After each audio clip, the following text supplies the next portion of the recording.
Pueblo dominicano, durante mi última intervención televisada, prometí hacer referencia a la situación por la que en estos momentos atraviesa el Partido de la Liberación Dominicana PLD. Hoy lo hago con gran pesar, y esto así en razón de que durante los últimos 46 años, el Partido de la Liberación Dominicana, el partido fundado por Juan Bosch, ha sido mi hogar político. Inicié mi participación en la política a través del Partido Revolucionario Dominicano PRD, donde estuve organizado en un comité de base de la zona B en Villa Consuelo. Al mismo tiempo, en la Universidad Autónoma de Santo Domingo, UASD, donde ingresé en 1971, pasando a ser miembro del Frente Universitario Socialista Democrático FUSD, apéndice estudiantil del Partido Blanco. Pero tan pronto se produjo la ruptura del PRD en noviembre de 1973, pasé inmediatamente a formar parte del PLD, así como de su núcleo universitario, la Fuerza Estudiantil de Liberación FEL. Eran los días de consignas como las de ser PLDista es ser un soldado valiente, consciente y disciplinado, de la creación de la Ciudad de la Alegría en la universidad y de la realización del Congreso Salvador Allende.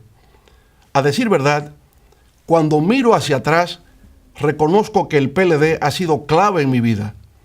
Ahí empecé como miembro de un círculo de estudios, luego como miembro de un comité de base, posteriormente como activista en la línea noroeste y después de 12 años de militancia como miembro del Comité Central.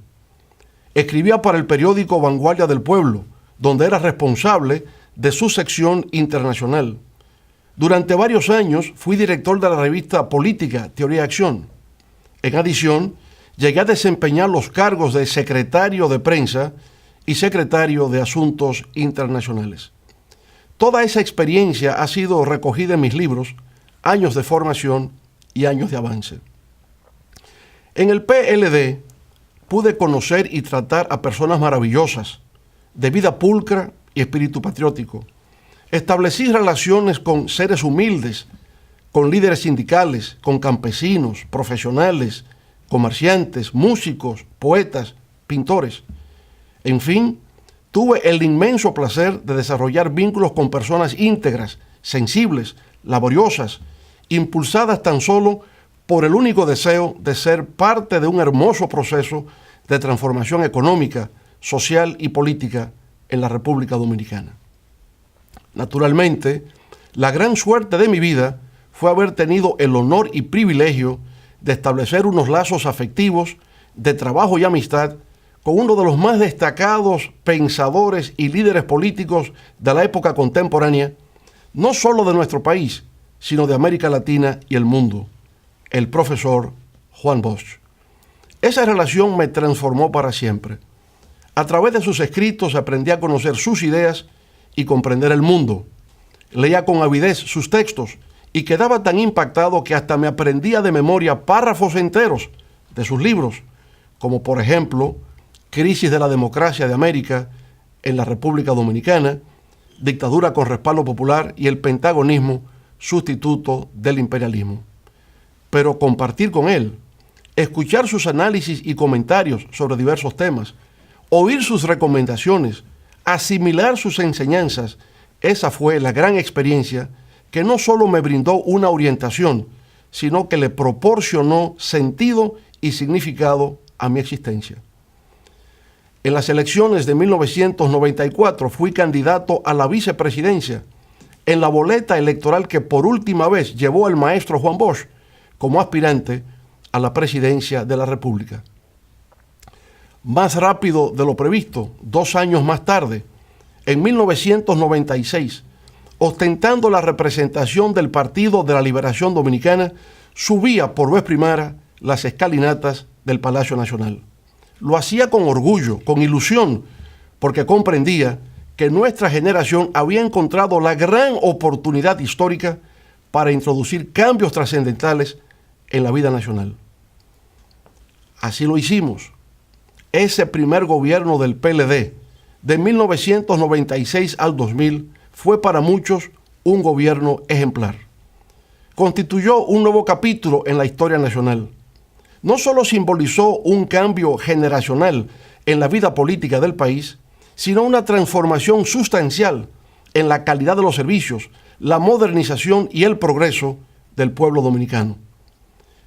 En algunos sectores se ha levantado la pregunta del por qué, si presuntamente ese gobierno fue tan bueno, no resultamos victoriosos en las elecciones presidenciales del año 2000.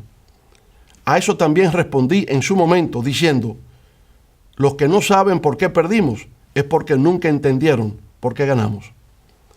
Con eso quería hacer referencia al hecho de que nuestro triunfo en las urnas en el 1996 no se debió a que como organización política tuviésemos una base electoral propia, sino a la circunstancia de que en la primera ronda electoral tuvimos una migración de votos reformistas a nuestro favor, y en la segunda vuelta el pleno respaldo del doctor Joaquín Balaguer y del Partido Reformista Social Cristiano.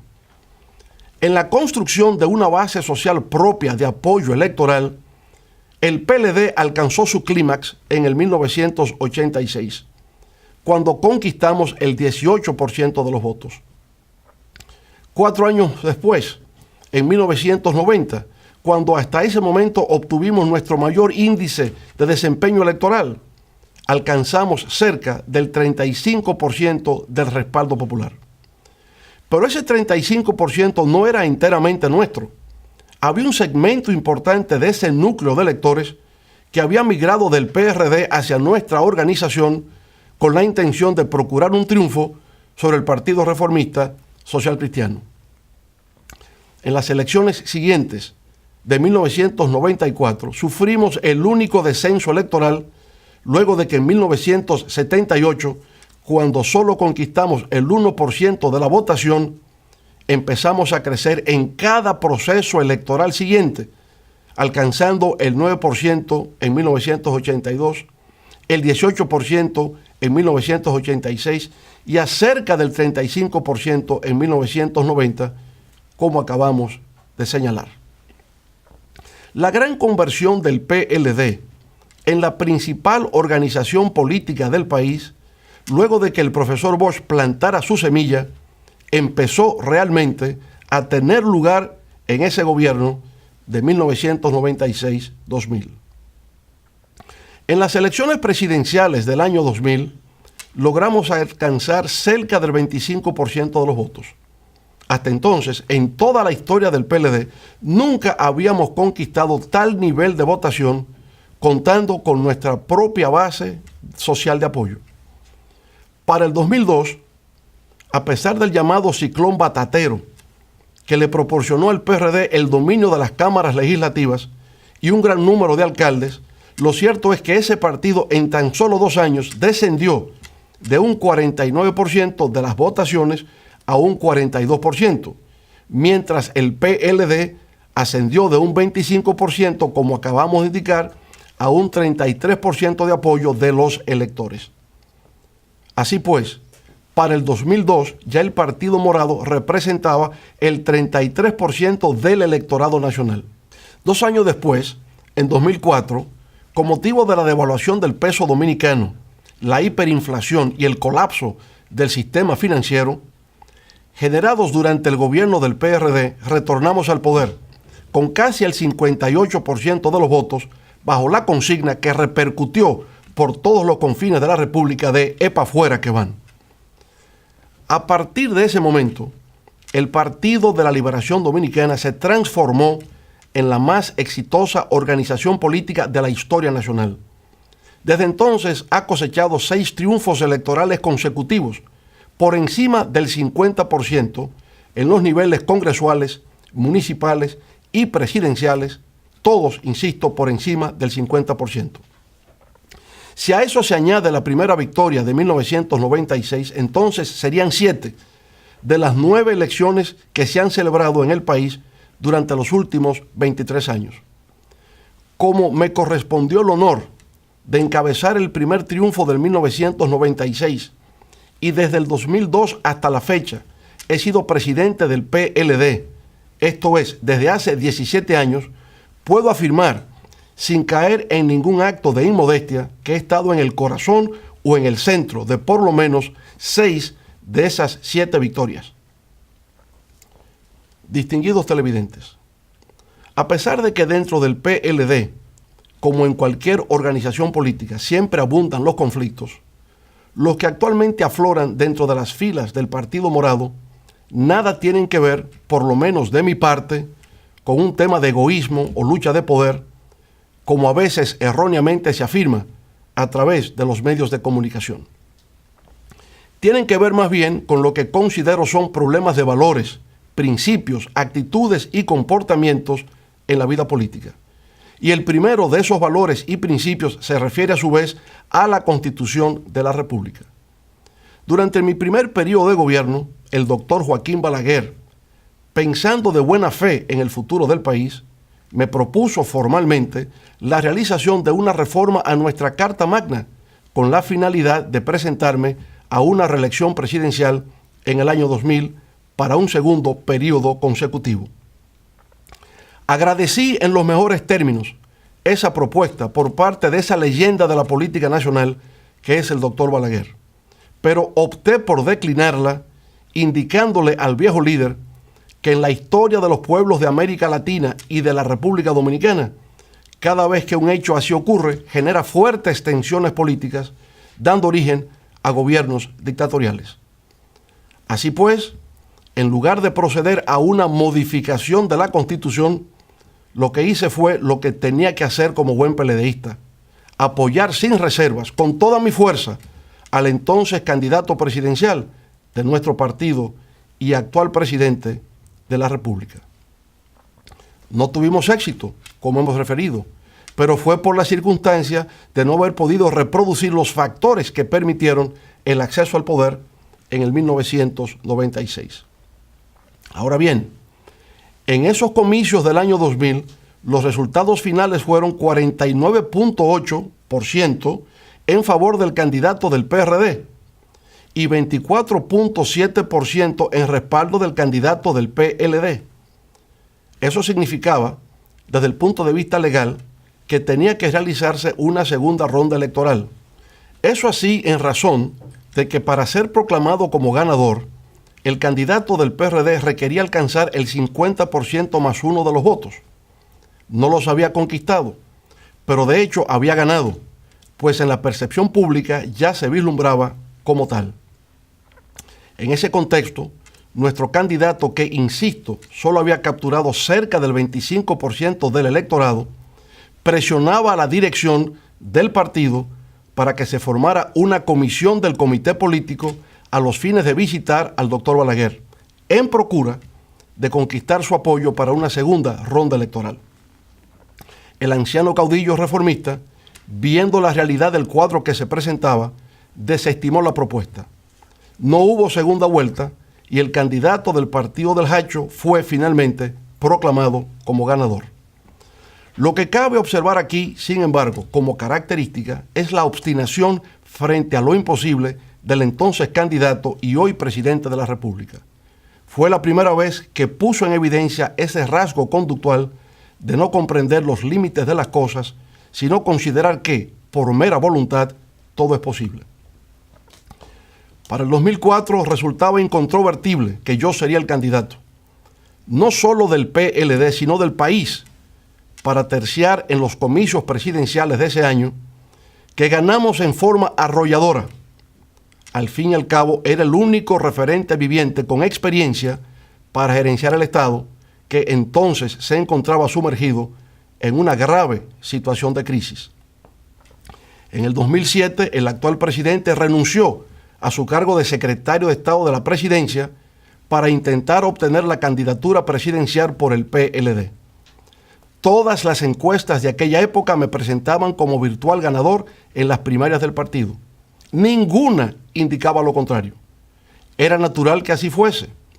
Después de nuestro retorno al poder, la crisis económica y social heredada del anterior gobierno se dio, y aunque luchábamos con el impacto de la crisis financiera global y la del alza de los precios del petróleo y de los alimentos, precisamente en el 2007, todo indicaba que tenía la reelección asegurada. Además, en esa ocasión no tenía ningún impedimento constitucional. Mi antecesor la había modificado para su propio provecho político. Así, en esas condiciones, lo que normalmente se estila en el mundo democrático es que el gobernante de turno no es desafiado por ningún otro miembro de su partido, dejándole el paso libre hacia un segundo mandato consecutivo. No ocurrió así en el caso nuestro. El ex secretario de la presidencia nos desafió en la lucha por la nominación presidencial del PLD para las elecciones del 2008. De nuevo volvió a obstinarse y empecinarse con lo que resultaba una quimera imposible de alcanzar. Sucedió por consiguiente lo que tenía que suceder. Ganamos esas primarias de nuestro partido con un 70% a nuestro favor. El actual presidente, sin embargo, nunca reconoció nuestra victoria, nunca felicitó. Al revés, dijo que le había vencido el Estado. No participó en la campaña electoral, no se integró y el día de las votaciones, por si hubiese dudas, exhibió públicamente su voto para evidenciar que lo había hecho por su partido, el de la Liberación Dominicana. Supongamos ahora que hubiese ocurrido lo contrario, que el ex titular de la Secretaría de la Presidencia hubiese vencido en la contienda. En ese caso es evidente que habría humillado al presidente de la República, quien entonces no habría estado en condiciones de promover su candidatura al solio presidencial. De esa manera, por supuesto, nuestro candidato habría perdido, pero la obstinación frente a lo imposible ofuscó la claridad de pensamiento, conduciéndolo a una derrota inmerecida, la cual pudo haberse evitado. Algunos de los que hoy levantan sus voces de manera soberbia y altisonante dejaron entonces abandonado a su líder actual. Se aferraron complacientemente al nuevo gobierno y dejaron que el candidato derrotado emprendiera solo su travesía por el desierto. Pasado ese proceso, el hoy presidente se incorporó de manera normal a los trabajos del comité político. Hay quienes me han señalado que cualquier otro adversario distinto a mí, luego de lo acontecido, había procurado eliminarlo como competidor, tal como se predica en el clásico texto de Robert Greene, Las 48 leyes del poder. Sin embargo, no es mi caso. No está en mi naturaleza ser así. Para hacerlo tendría entonces que renunciar a mi propia condición humana. En las elecciones congresuales y municipales del 2010, el Partido de la Liberación Dominicana llegó a la cima de su gloria. Obtuvo 31 senadores, decenas de diputados y una gran cantidad de alcaldes. La mayoría de esos legisladores electos me visitaron a Palacio para indicarme que estaban a mi disposición para realizar una reforma a la Constitución que me permitiese un tercer periodo consecutivo. Se recogieron 2 millones de firmas para persuadirme de la necesidad de continuar al mando. Se realizó una gran concentración en el Palacio de los Deportes a tales fines.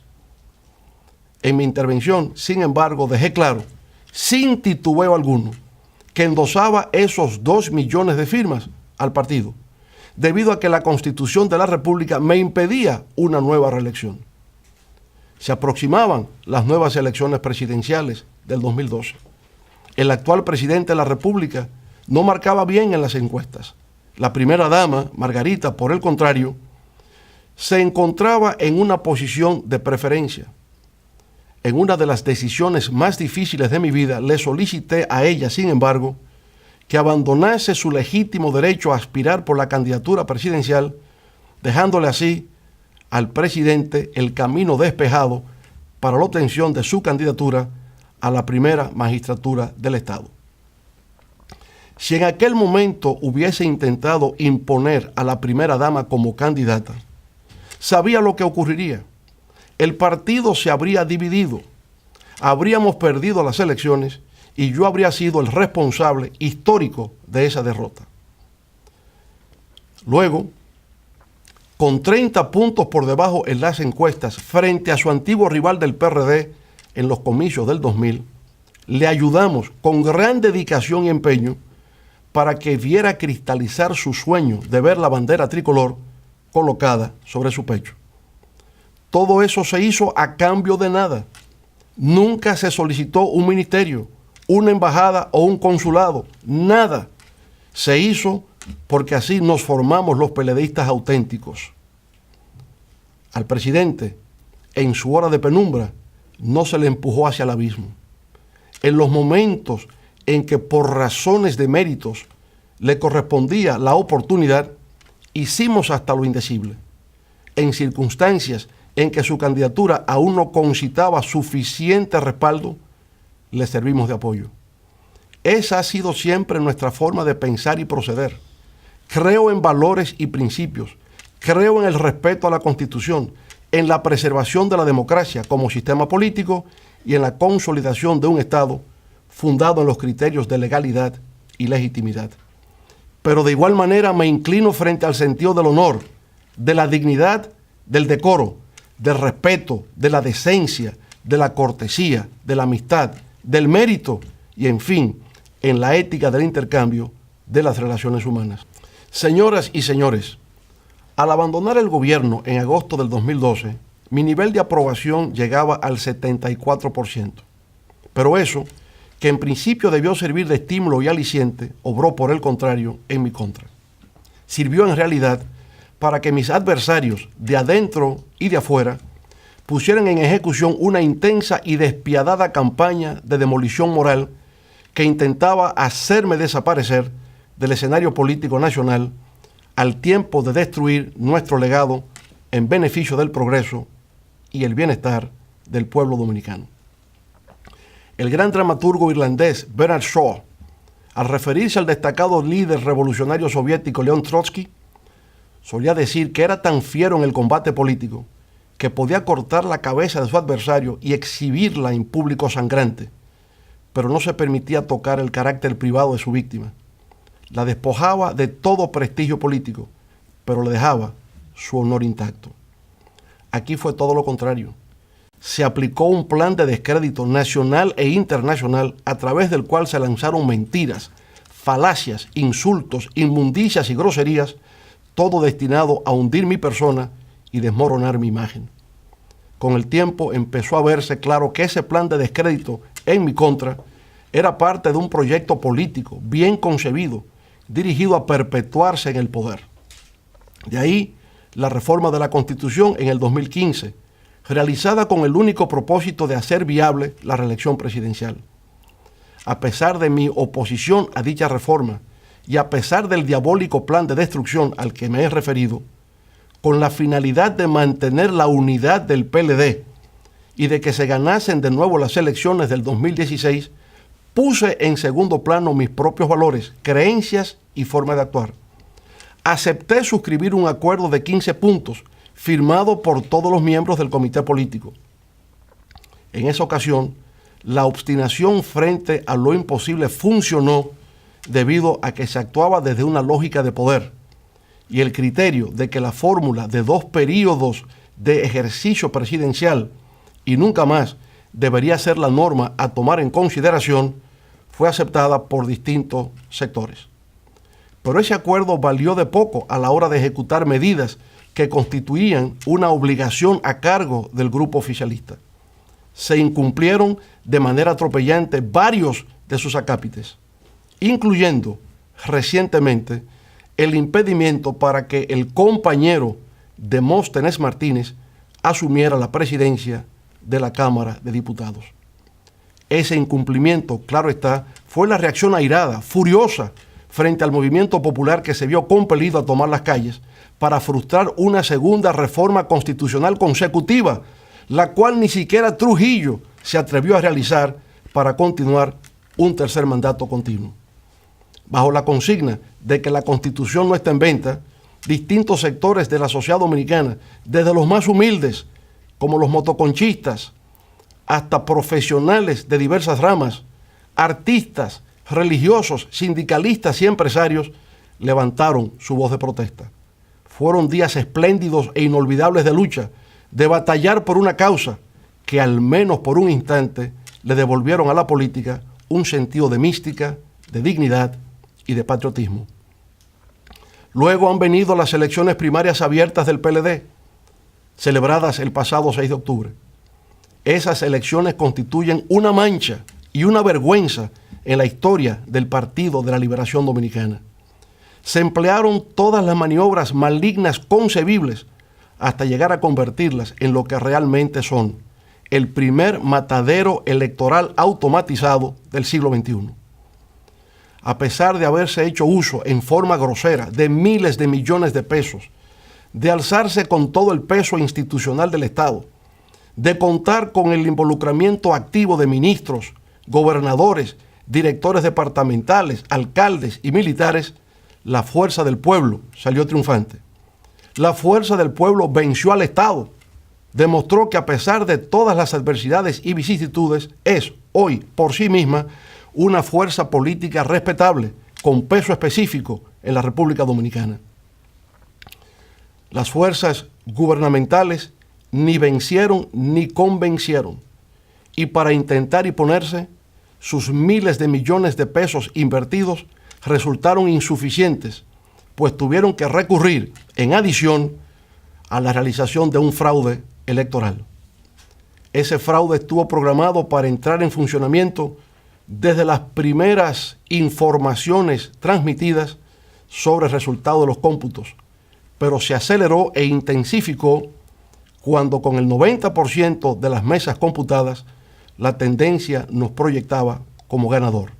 Fue ahí, precisamente ahí, cuando a partir de las 6:30 p.m., solo faltando por computar el 10% de las mesas o 200,000 votos sobre el 1.600.000 que ya se habían computado, que se produjo el fenómeno que ha dejado a destacados especialistas de la ciencia de la data y de las estadísticas en estado de desconcierto y de perplejidad.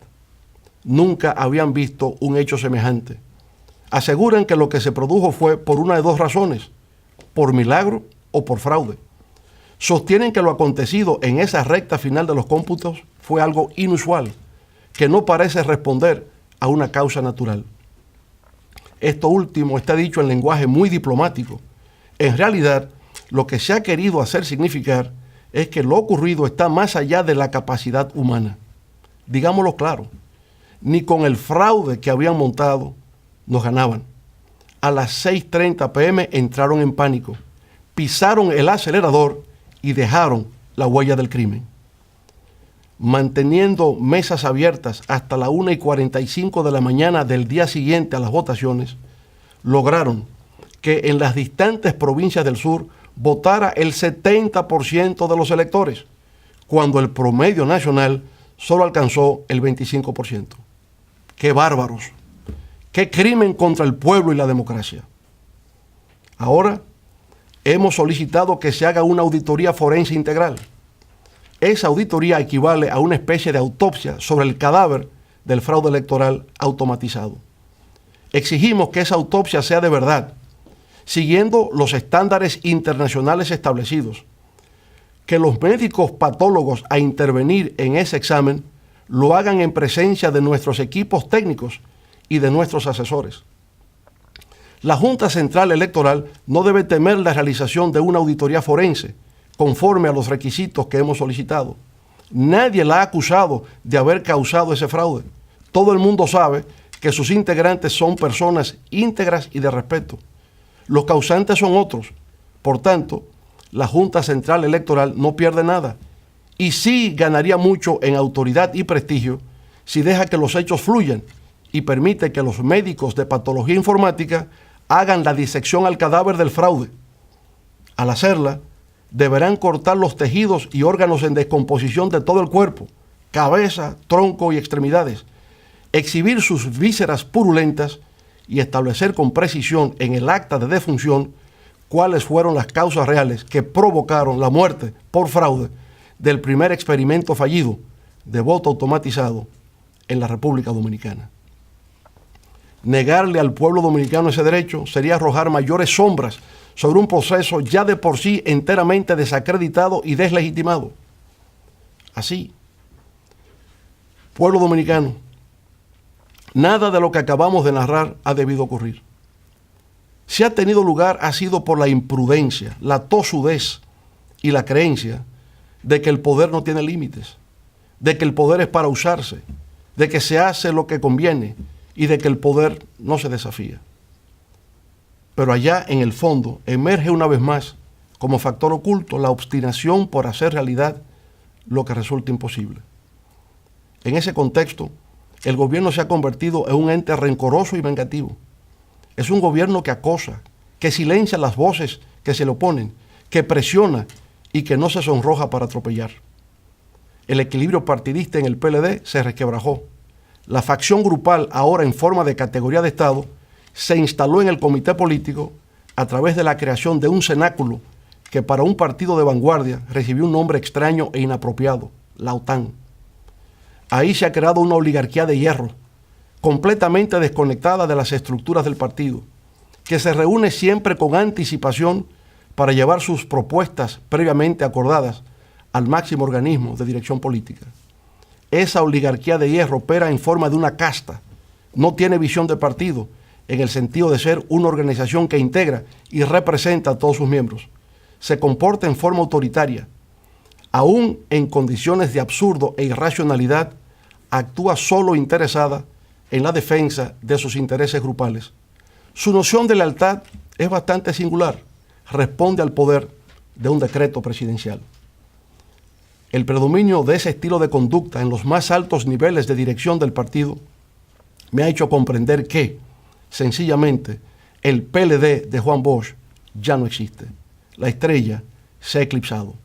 Las bases del Partido de la Liberación Dominicana siempre estarán en mi corazón, en mis desvelos y consideración. De ahí provengo, ahí están mis orígenes políticos.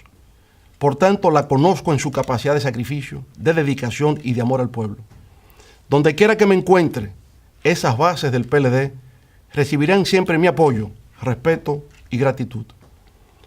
A lo largo de 46 años, es largo el recorrido que he realizado dentro de las filas del Partido de la Liberación Dominicana. He sido un hombre afortunado, he aprendido, he luchado y me he confundido con el pueblo para ser parte de su historia. En la memoria quedarán amigos, compañeros y tal vez muchas anécdotas que contar. Ahora, con mucho pesar, ha llegado la hora de partir. Sobre la marcha, tal vez sin advertirlo a tiempo, nos diferenciamos. Hay quienes no podemos vivir en medio de la mentira, el engaño, la manipulación, la doblez, el irrespeto, la petulancia, el incumplimiento de la palabra empeñada, la simulación, la hipocresía y la desfachatez. Después de haber vivido los 46 años más fructíferos de mi vida, de considerarme un humilde discípulo de la Escuela de Pensamiento de Juan Bosch, presento, de manera irrevocable, formar renuncia a mi condición de presidente y miembro del Partido de la Liberación Dominicana. Ahora, guiado por el Espíritu Divino, me esperan otros caminos por transitar. En principio, la creación de un nuevo proyecto político, la fuerza del pueblo, que procurará conquistar por fuera lo que desde adentro nos fuera usurpado, la esperanza del pueblo dominicano por siempre construir un mejor futuro. La fuerza del pueblo será un proyecto de unidad nacional que va más allá de unas siglas para representar los anhelos de las grandes mayorías. Será un proyecto profundamente democrático que apueste por el cumplimiento de las reglas de juego, la transparencia y la participación dinámica de todos los sectores de la sociedad. Será además un proyecto renovador en las formas y en el fondo, un proyecto cercano y humano, en fin, un proyecto de futuro integrado por hombres y mujeres, jóvenes y ancianos, capaz de devolver la esperanza y la confianza del pueblo dominicano en sus instituciones. En lo inmediato, con el apoyo recibido en las primarias abiertas el pasado 6 de octubre, continuaremos sumando a distintos sectores de la sociedad dominicana, deseosos de formar parte de una nueva organización política que abre sus puertas a la participación democrática. Estableceremos alianzas con otras organizaciones políticas, con la sociedad civil, con núcleos profesionales, con líderes sindicales y sociales, y de esa manera crearemos una fuerza de oposición tan potente que en poco tiempo contribuirá a reconfigurar el escenario político nacional. Con esa fuerza le haremos saber a los engreídos de Palacio que no se saldrán con la suya, que al pueblo se le respeta y que se preparen para escuchar por todos los confines del territorio la consigna de que para el 20 es para afuera que van. En estos momentos de emociones y sentimientos encontrados, por un capítulo de mi vida que termina y de otro que se inicia, me permito invocar las Sagradas Escrituras en el Salmo 23, que reza así: Jehová es mi pastor, nada me faltará. En lugares de dedicados pastos me hará descansar. Junto a aguas de reposo me pastoreará. Confortará mi alma, me guiará por senderos de justicia, por amor de su nombre. Aunque ande en valle de sombra de muerte, no temeré mal alguno, porque tú estarás conmigo. Amén. Muchas gracias. Buenas noches.